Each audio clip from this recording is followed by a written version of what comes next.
You have been sold a lie.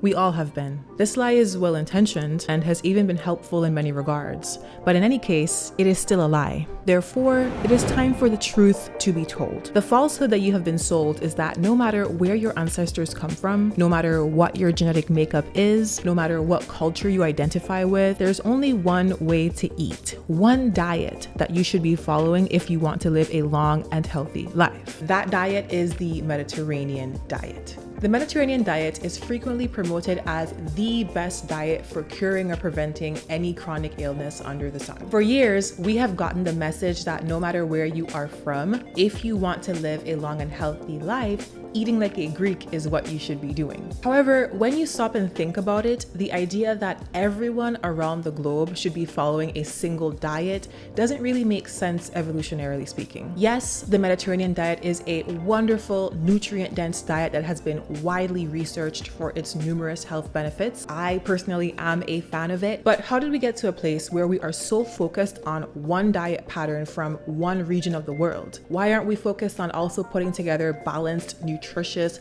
healthy diets from Africa, Asia, South America, and the Caribbean? What inspired me to dive into this topic is that I'm a registered dietitian and I work with people from many backgrounds. And I started to feel as though this view of what a healthy diet should look like was actually pretty limited. So I thought, okay, how can we take the good parts of the Mediterranean diet, the antioxidants, the vitamins, the minerals, the healthy fats, and find those in other types of cuisine from other regions of the world? This approach would not only be more realistic for many people, as it would involve using what is locally available to you, but it could also be more appealing if you can actually craft a diet that is based on your heritage, that is just as nutritious and could even yield the same health outcomes. Being that I myself am Afro-Caribbean, I decided to start with that region of the world and look to see how we could put together sort of an Afro-Caribbean Mediterranean diet. So in today's video, I'm going to explore what makes the Mediterranean diet so salubrious, looking at the specific nutrients that make that diet a nutrition powerhouse, and how you can build an Afro-Caribbean version that would most likely give you the same health benefits. So come along with me as I work to construct the Afro-Caribbean version of the Mediterranean diet. Throughout this video, I will also show myself preparing a meal that follows the guidelines that I'll be describing for the Afro-Caribbean Mediterranean diet, so stay tuned for the end result. Before I get into all of that, however, we must start, as always, with a little bit of background. What is the Mediterranean diet?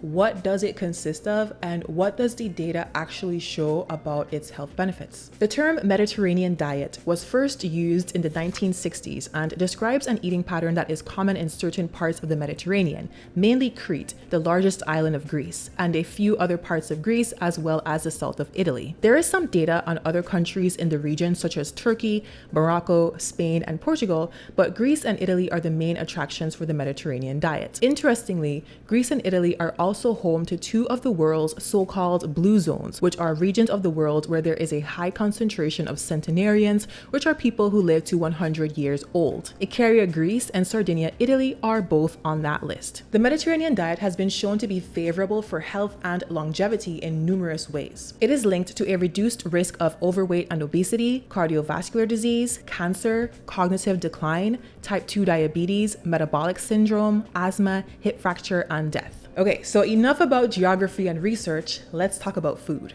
One important thing that I want to highlight is that with the Mediterranean diet, and any diet that you choose to follow really, it's not just a matter of what you're eating, but also the quantity of that food that you're eating and the frequency with which you consume it. That really makes a difference. For this reason, I'm not just going to list the foods that make up the Mediterranean diet, but also the servings per week or servings per day that are generally recommended. The Mediterranean diet is characterized by the following foods: plenty of fruits, often as a dessert after meals, 1 or 2 servings per main meal; vegetables, 2 or more servings per main meal; breads or minimally refined cereal grains, 1 to 2 servings per main meal; potatoes, up to 3 servings per week; beans, 2 or more servings per week; nuts and seeds, these are lumped in with olives, 1 to 2 servings a day; olive oil as the main source of fat, it's included at every main meal, so that's again 1 to 2 servings per day. It does include low-fat dairy products too, such as cheese and yogurt, 2 servings per day; fish and seafood, 2 or more times per week; poultry poultry 2 times per week, eggs just 0 to 4 times per week. Red meat is consumed rarely, less than 2 servings per week, which translates to a diet that is low in saturated fat, and processed red meat is consumed even less frequently, roughly less than 1 serving per week. And of course, there is room for sweet treats made with honey or regular sugar. Those can be had a couple times a week. There is one more component of the Mediterranean diet that is probably the most famous after olive oil, and that is, of course, wine. Wine is included in low to moderate amounts. Now, I'm describing the Mediterranean diet as is, but I would be remiss if I did not mention the fact that the latest research on alcohol does suggest that even small amounts of alcohol are associated with an increased risk of cancer. The Surgeon General issued a warning in January of 2025 saying as much, so do with that information what you will. So that's the Mediterranean diet in a nutshell. Now the question is, can we find these same healthy components in foods in the Caribbean? Now before I continue, I want to make one thing very clear. I am not trying to imply at all that the Mediterranean diet as is not worth following. It absolutely is. I myself love Mediterranean food, and I've actually traveled to Greece and had the good fortune of being able to try out some of the food there. Not only was the cuisine amazing, but also all the people that I met were so kind. Some of my favorite dishes that I had while I was there are falafel heroes, spanakopita, which is a delicious dish made with feta cheese and spinach in a buttery phyllo dough, Greek yogurt parfaits, horiatiki, which is a Greek salad, and dolmadas, which are stuffed grape leaves. Please forgive me if I mispronounced some of those words, but you get my point. The goal is not to detract from the Mediterranean diet, but rather to get you to ask yourself, what can I do with what I have where I am? In the context of nutrition and in life in general, it's important to make sure that you're not missing out on the goodness that could be right in your backyard. So if you happen to be located in the Caribbean, how can you translate the benefits of the Mediterranean diet to what you may have around you? Here are the 5 key components of the Mediterranean diet and where they can be found in Afro-Caribbean cuisine. The number 1 feature of the Mediterranean diet is unsaturated fats. This includes fats from extra virgin olive oil, nuts, and fish. Olive oil is rich in monounsaturated fat. It also includes polyphenols, which are a class of antioxidants. Extra virgin olive oil phenols can increase nitric oxide in your blood, which is important for keeping blood vessels relaxed and blood pressure within the healthy range. Nuts are also rich in monounsaturated fat. Both extra virgin olive oil and nuts contain compounds that are connected to a reduction in damage to your DNA. Now, where can we find similar nutrients in Caribbean foods? Avocados, like olives, are rich in monounsaturated fat. What's more is that they both are rich in the same type of monounsaturated fat, oleic acid, which is particularly beneficial for reducing fat around your midsection. Side note, avocados are also referred to as alligator pear in some Caribbean islands. So if you're from the Caribbean, comment down below, tell us which term you actually grew up using, alligator pear or avocado, and where you're from. Now, whether you call them avocados or alligator pears, if you've had this fruit before, you know that it has a very soft, easily spreadable texture that is great for spreading on toast or having as a side dish. While avocado toast has become very trendy in the Western world, avocados are more commonly consumed on the side of the main meal in the Caribbean. So you'll often see a plate with rice, beans, meat, and a slice of avocado on the side. Now, avocados and olives do differ with regards to the specific nutrients and antioxidants that they contain. But what's nice is that their unique antioxidants and nutrients do have similar functions. Let's explore that. Avocados are a great source of potassium, which is a mineral that is known for relaxing the blood vessels to keep blood pressure within the normal range. Olive oil is rich in a type of polyphenol or antioxidant called oleuropein, while avocados shine for their concentration of the antioxidants vitamin C,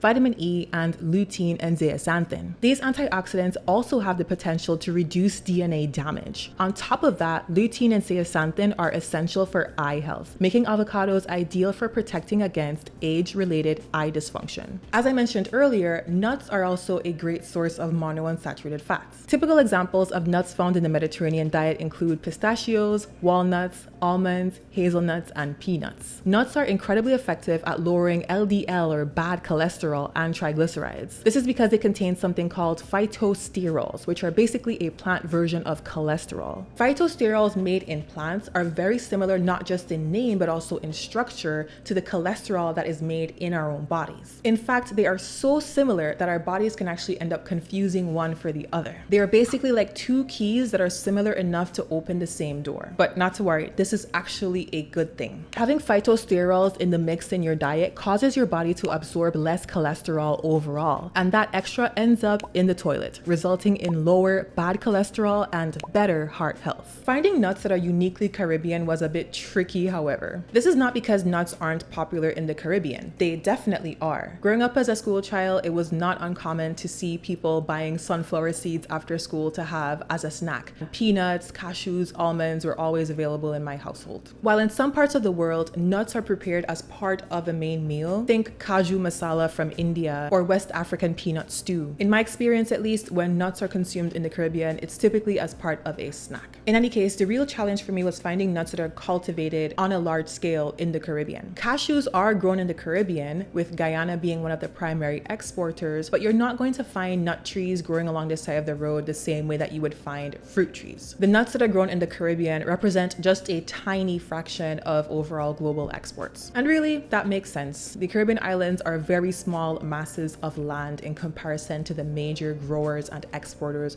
of nuts around the world, the main ones being the United States, India, Ivory Coast, and Turkey. So for this Afro-Caribbean Mediterranean diet component, you're most likely just going to have to go to the grocery store. For my main meal today, I'll be getting my monounsaturated fat from avocado. Okay, so far we have talked about monounsaturated fat, which we get from olive oil, avocados, and nuts. Now it's time to talk about the other type of fat that makes the Mediterranean diet so wonderful. Polyunsaturated fats such as omega-3s from fish and seafood are another key element of the Mediterranean diet. Fish like sardines, mackerel, and salmon are all rich in omega-3. The main benefit of omega-3 is that they help to lower inflammation. Inflammation is a hallmark of many common chronic illnesses, including type 2 diabetes, heart disease, cancer, obesity, neurological conditions, which are conditions that affect your nerves, and autoimmune conditions like rheumatoid arthritis. Omega-3s lower inflammation not just by helping your body to produce less pro-inflammatory chemicals,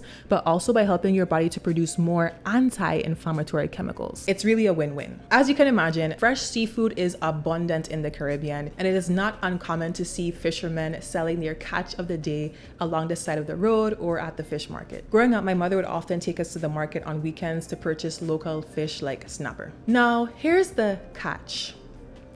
Local fish like snapper tends to be on the leaner side. They're not really considered fatty fish. So they don't have much fat, and they certainly don't have as much omega-3s as other types of fish like salmon do. Still, they are a good protein option. While fatty fish is not typically caught in the Caribbean Sea, it has made its way into our cuisine by way of imports. Growing up, I ate lots of stewed salmon and salmon balls made from canned salmon. Sardines and herrings are also breakfast staples on many Caribbean islands. These little fish can be eaten as is or stewed with tomato sauce and combined with bread. To this day, I still keep a stock of sardines in my pantry at all times. So for my meal today, I chose to use saltfish, also called bacalao. It is a moderate source of omega-3s, but not to worry, I did have sardines for breakfast this morning to compensate. All right, so key feature number 2 of the Mediterranean diet is an abundance of fruits. The Mediterranean diet typically includes orange-colored fruits like apricots, nectarines, peaches, oranges, and cantaloupes. Darkly pigmented fruits like grapes, berries, figs, and pomegranates are also key components of this diet. What makes these fruits really wonderful for your health is the high amounts of fiber that they provide,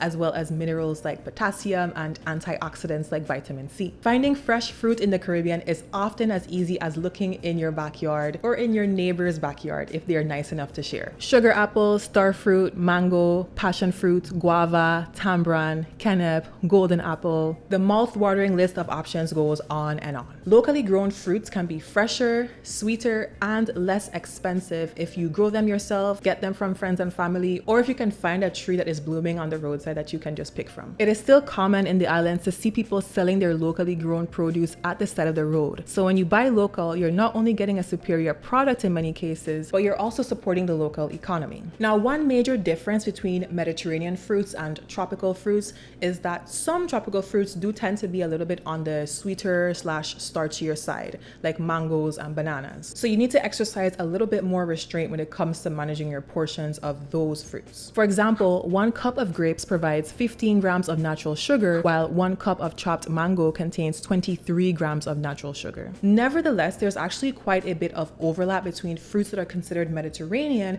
and fruits that are cultivated or easily found in the Caribbean. For example, pomegranates and oranges are considered Mediterranean, but they're also pretty easy to find and grow in the Caribbean. Now, let's compare nutrients. Much of what makes fruits good for us to consume is the range of antioxidants that they contain. Remember that there are many different types of antioxidants that heal our bodies through different modalities. When it comes to antioxidants, vitamin C is probably the most well known. Tropical fruits are some of the richest sources of vitamin C, with acerola cherries boasting very high levels, far more than an orange. Acerola cherries, also known as the West Indian cherry, have 50 to 100 times more vitamin C than oranges, pound for pound. On top of that, they are a rich source of plant nutrients such as carotenoids, which are important for keeping your skin healthy, and anthocyanins, which have been shown to be beneficial for brain health. Other tropical fruits such as guava and pineapple provide more than 100% of the daily requirements for vitamin C in one serving, while mangoes, Suriname cherries, and star gooseberries, also known as West Indian gooseberries, also shine as significant sources of this potent antioxidant. Grapes are common to the Mediterranean diet, and they contain an antioxidant known as resveratrol. Resveratrol has been shown to be protective against signs of aging, heart disease, and some forms of cancer. Now, regular grapes are not widely grown in the Caribbean, but what you will find in abundance down here is sea grapes. Here's what they look like. They are green when unripe and then turn reddish purple once they mature. As their name implies, they are typically found near the sea, growing along the coastline. This tree won't be bearing ripe fruit until the fall, however, so I wasn't able to enjoy any sea grapes on this day.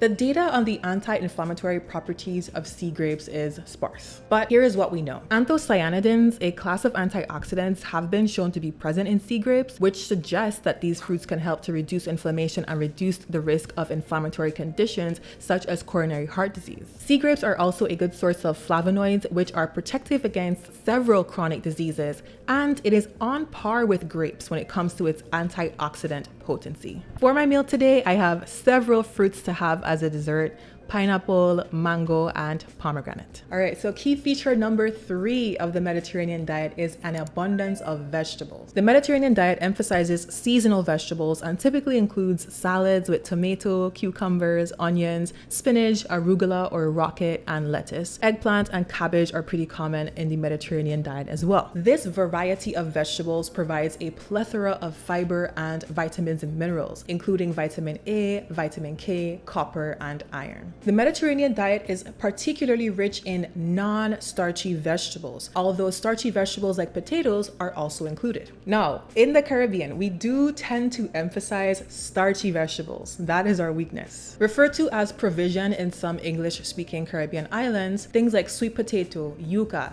malanga, dasheen, cassava, breadfruit, and green plantains are some of the starchy vegetables that you will commonly see in Caribbean cuisine. These island staples can be prepared boiled, mashed, or fried. They are delicious and they are rich in minerals, but too much of a good thing stops being a good thing. A general rule of thumb to make these vegetables fit into an Afro-Caribbean version of the Mediterranean diet is to try to keep them to no more than a quarter of your plate. I would also recommend keeping the frying to a minimum, so you'll want to save the tostones and the plantain chips for the weekends. Now, for non-starchy vegetables, there are lots of options that are common to Caribbean cuisine. One option is callaloo, which is a Caribbean soup that is traditionally made from the callaloo bush, although spinach is often used as a substitute because it is more accessible. Throughout the Caribbean, you can find lots of variations of callaloo. In the Virgin Islands, you can commonly find seafood callaloo and smoked turkey callaloo. Okra is another island staple. It can be prepared on its own, just boiled, or boiled with spinach,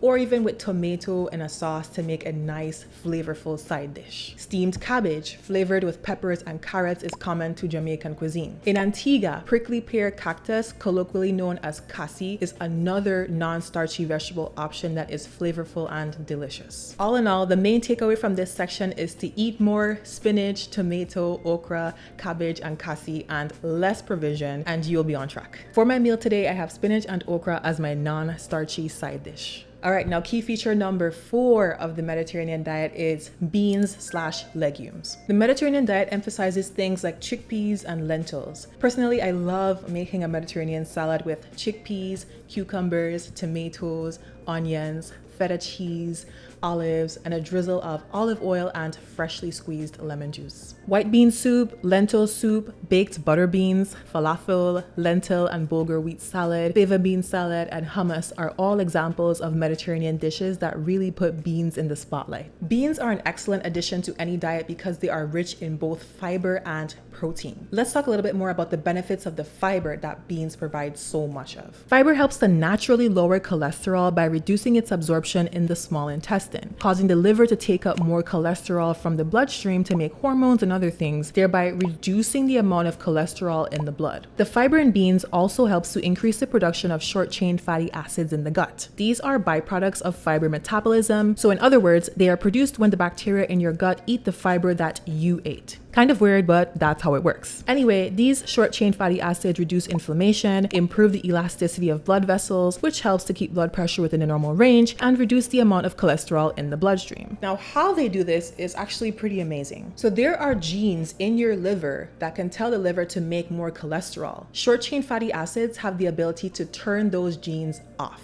Additionally, when you consume foods that contain cholesterol like eggs, short-chain fatty acids can actually reduce the amount of cholesterol that gets absorbed so that more of it just passes down through your GI tract out into the toilet. Now, finding Caribbean bean dishes is as easy as finding fruits in the Caribbean. We love our rice and beans in this part of the world. What I love about this too is that rice and beans combinations have so many different names depending on what island you go to. From arroz con gandules in Puerto Rico, to peas and rice or rice and peas in Jamaica, to moros y cristianos or arroz con gris in Cuba, to seasoned rice in my native Virgin Islands. If you're from the Caribbean, comment down below what you refer to these flavored rice and beans combinations as where you're from. Now, these combinations are all undeniably delicious, but they do not quite meet my criteria for the Afro-Caribbean Mediterranean diet because they contain more rice than anything else. Fortunately, stewed beans are also a Caribbean staple. A side of stewed kidney or black beans is very common in the Virgin Islands,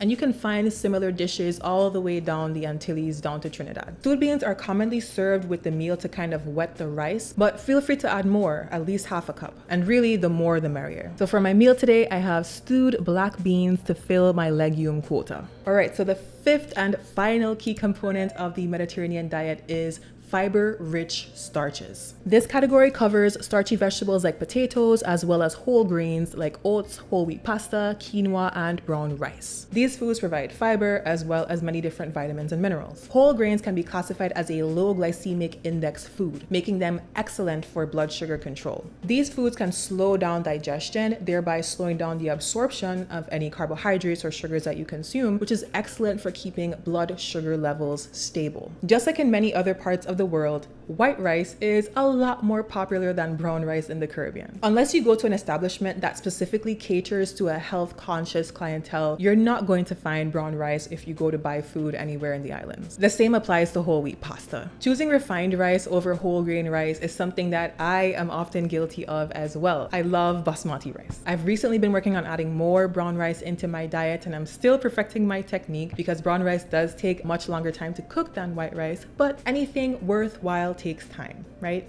Oats are commonly eaten for breakfast in the Caribbean, so that's one aspect of the Mediterranean diet that is already there built in. My only recommendation here would be to make sure that you're not adding a ton of sugar to the oats to flavor them. A much better way to flavor your oats would be to use fresh or dried fruit and nuts. For my meal today, I have brown rice as my whole grain and baked plantains instead of fried as a fiber-rich starch. All right, so here is the final dish: stewed saltfish, brown rice topped with stewed black beans, stewed spinach and okra, baked plantains, fresh avocado, and a cilantro garnish. And I have my dessert of fresh fruit, pineapple, pomegranate, and mango on the side.